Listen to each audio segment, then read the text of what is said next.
Hello everybody, Frankie Day here for Frankie Day Models. Okay fellas, with this late evening for Tuesday, I have for you the final reveal for my Australian support group build. My Fokker Dr.1 man-fed Van Richthoften's Fokker triplane Dr.1. Revell wonder of scale of 1/28. Okay guys, this thing is pretty well done. Got it all finished and less diorama with the grass on it, but that'll come later whenever we get the notion of doing it. Need to get these things finished up. Old Frankie's been everywhere, card models, everything, and so I got this done, and I have the PS1 flying boat, the Hasegawa, 1/72 scale, Japan's last great flying boat, and I'll have that for you probably by this Friday. I have a video for that. That'll be the final bill for that one. So I'll get this thing boxed up, get that one boxed up. And I got the bell. I'm going to get the bell going. So I was supposed to make the video last Friday for the hangout, but old Frankie wasn't feeling too good. I come down with a stomach flu. I thought it was food poisoning, but it was the stomach flu. And man, I tell you, it was rough. But I feel better now. I'm running on 8 cylinders, so it's full speed ahead and damn the torpedoes. And so I've been working on the hood, been working on the Iron Duke. I've been working on another card airplane, a finish upper. It's a Bristol F2B, and we'll have a sneak preview of that after we had the final reveal of this. So stay posted for that, as we had the final reveal for this in the viewing. Okay guys, as of the kit, it's a very wonderful kit. You got you know, as old as it is, it wasn't not that much flash on it. It was flash a little bit, but it wasn't that much. You know, I don't mind doodling around with flash once in a while, you know, give you something to do. But this is an old girl. This is a 1957 kit, but it's right now. This kit here is the Revell Germany boxing of the 1957 kit, and I've got the original 1957 kit of this. It's in my stash pile out there in my new shop, and so right now I'm kind of finishing up what's on the table, guys, but I get venturing into something else. And as for the triplane, this thing goes together very well. Like I say, the flash is very minimum, and a novice can tackle this with no problem, no hair pulling. The rigging is very, very small, and all it is undercarriage and on top of the cabin struts, and also your control horns. Half this plane is done in acrylics and half is done in oils. So I messed around with some oils. And I love oils. Oils are very good to use. You can control the drying of the oils by using either linseed oil or use turpentine. I use turpentine. And turpentine is kind of like a drying agent anyway. So you got these Humboldt paints going in. These new Humboldt paints nowadays. So don't be bashful. Mix a little turpentine with the Humboldt paint. That'll make it just right. And I use Tamiya acrylics on this, a lot of artist oils. Matter of fact, where are the jobs at? I never have nothing. Oh, it's over there. Nothing prepared, I must say. Hobby Lobby, I got this big old wooden box. You guys probably seen them. It's a must to buy. It really is, guys. I mean, pastels and stuff like that. That's the art. That's model builder's haven in my book. So I got me one of those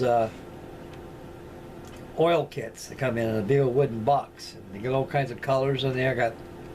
I got plenty of turpentine here, and so I use a little turpentine and a lot of oils on this thing to make it look good.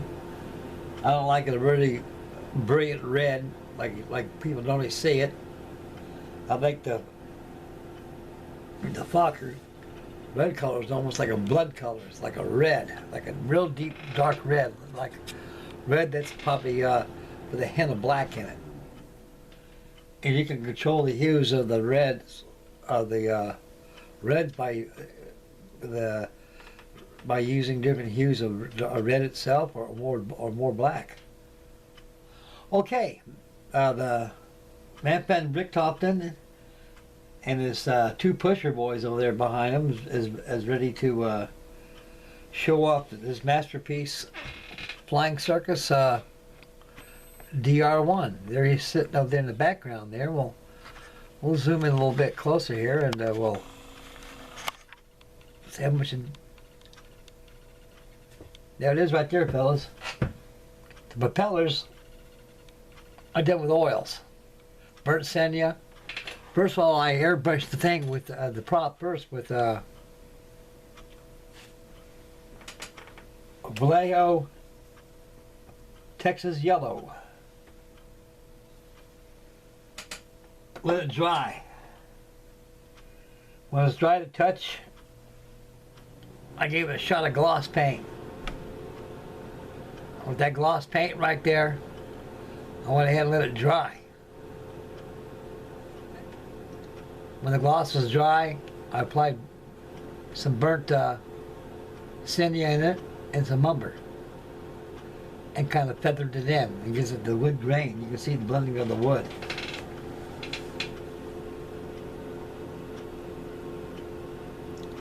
Like I say, the rigging ain't hardly nothing in this darn thing. The kit gives you a spool of thread, more than what this thing needs. And with this thread,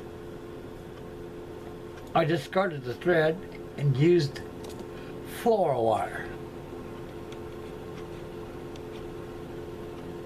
With that floral wire,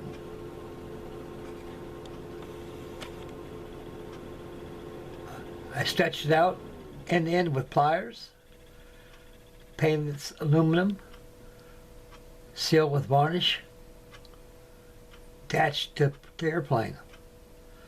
There's the two fellas there. I figured out how the natural pose of this. How I found out, I dug up the instructions of my Revell 1957 original release of this kit. Two of these guys are pushing either starboard or port, it don't matter. And man Van Richthoften is in the foreground having his picture taken while his mechanics, ground crew, pushes the aircraft out of the way.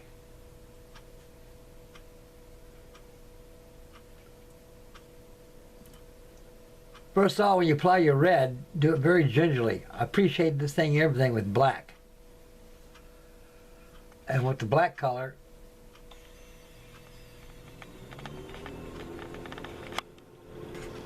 you can see the shades of it at times.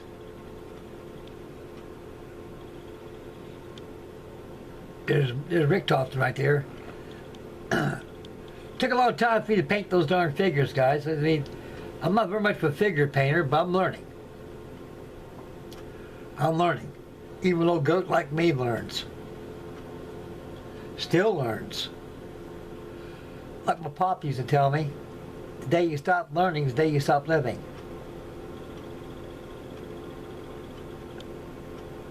I think she came out pretty good, guys. I'm pretty happy this red girl right here. I think she's a very beautiful airplane for the day. These are very dangerous airplanes to fly. I took a special pilot to fly these things because these things were very, very topsy-turvy, especially on landings. So imagine you have to come in with a lot of throttle and keep your elevators up.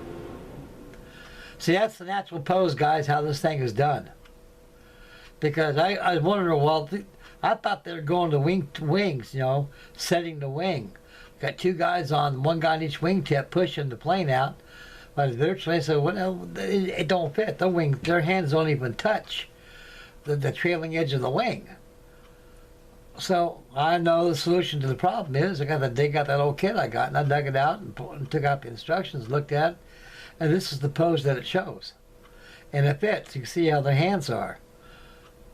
because they're flat, like you're pushing something.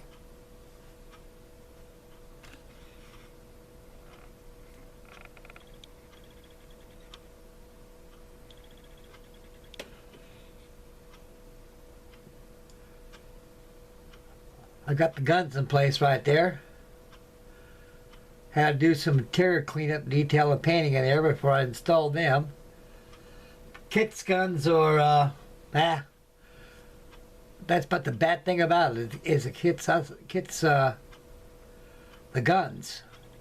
No matter how much you make them look pretty, they leave lots to desire. But this out of the box job, and I was thinking about going ahead and getting me some cardstock and drilling some small holes and make baffles around those guns. Make them look more realistic. But I said, no, just go ahead and doctor them up. So this goes together pretty easy, guys. I really enjoyed this thing.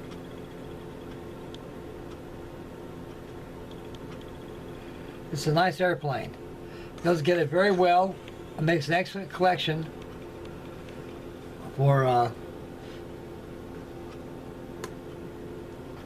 World War I novice.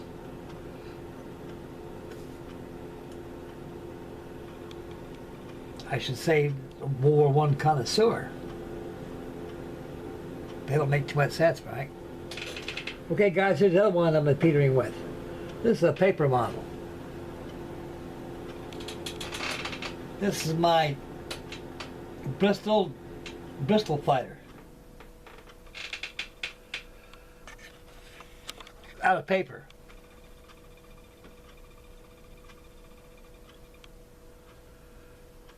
I'm working on this thing for about a year off and on. What's next I gotta do on this thing is I gotta do the rigging on it. Made the guns, they rotate and turn around, and they train up and down.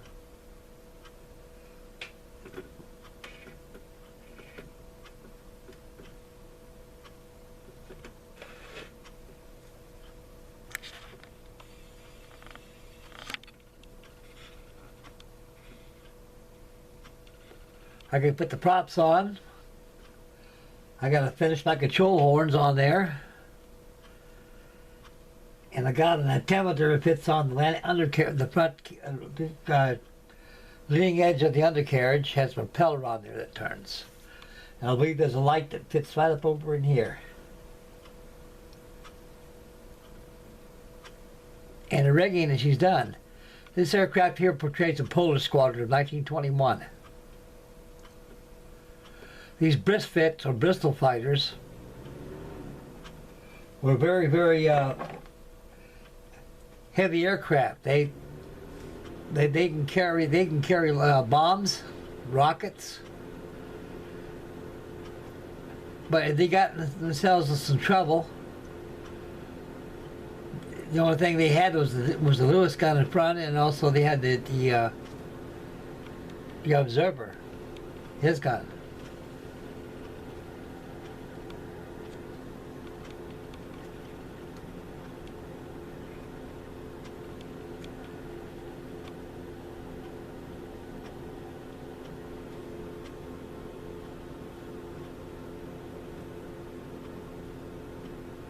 All out of paper, fellas. So I'll be prepared to be a final reveal for this coming up.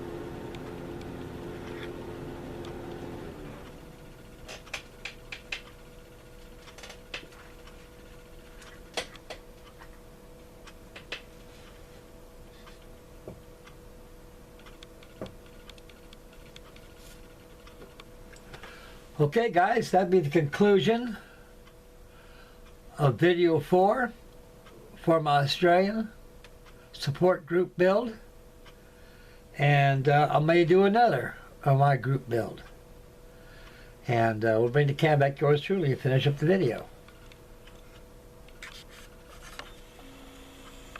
Yeah, here he is. Okay.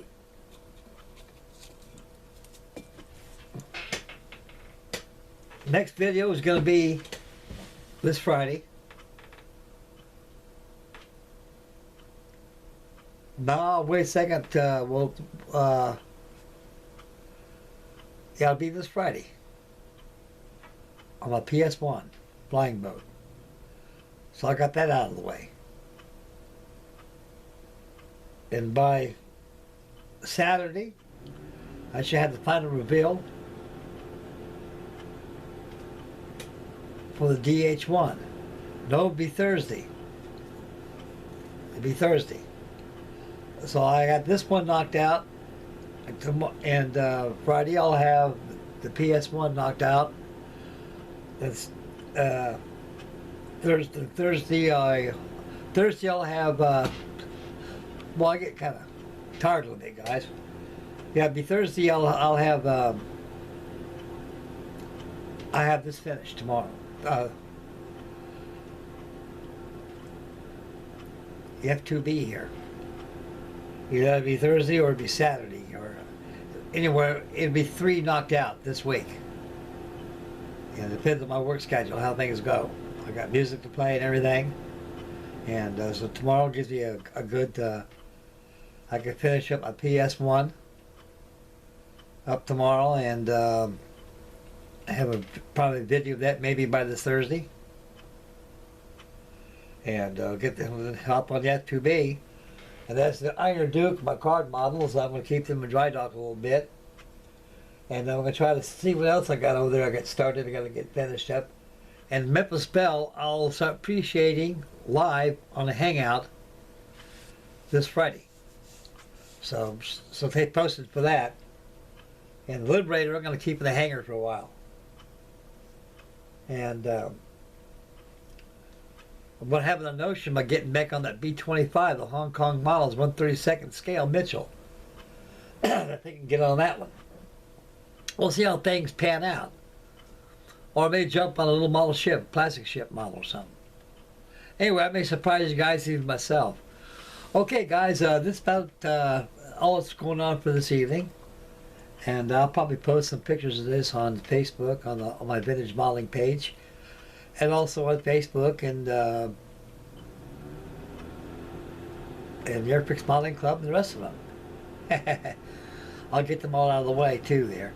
So look, so stay posted. Look there, because you'll see pictures there of my Fokker Dr.1 and Mr. Rick Tofton and his buddies.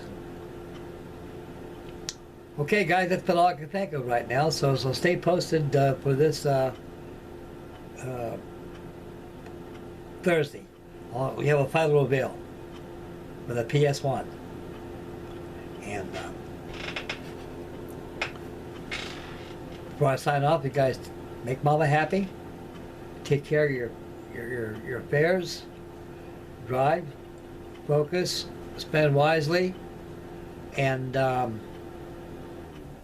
happy modeling, and get kit crazy like Stu says. And we'll catch you on the next video. With this be this Thursday. Okay, fellas, you guys take care. God bless you guys, and make Mama happy. Make Mama happy. You got to make her happy. I love you guys. You guys take care of yourself, fellas, and we'll catch you this Thursday on the next video. Frankie Day right now is going to hit the fart sack. I'm getting tired. Okay, guys, I'm going to shove out to Sandman Land, and we'll catch you guys Thursday. Bye, boys. Take care of yourself, fellas.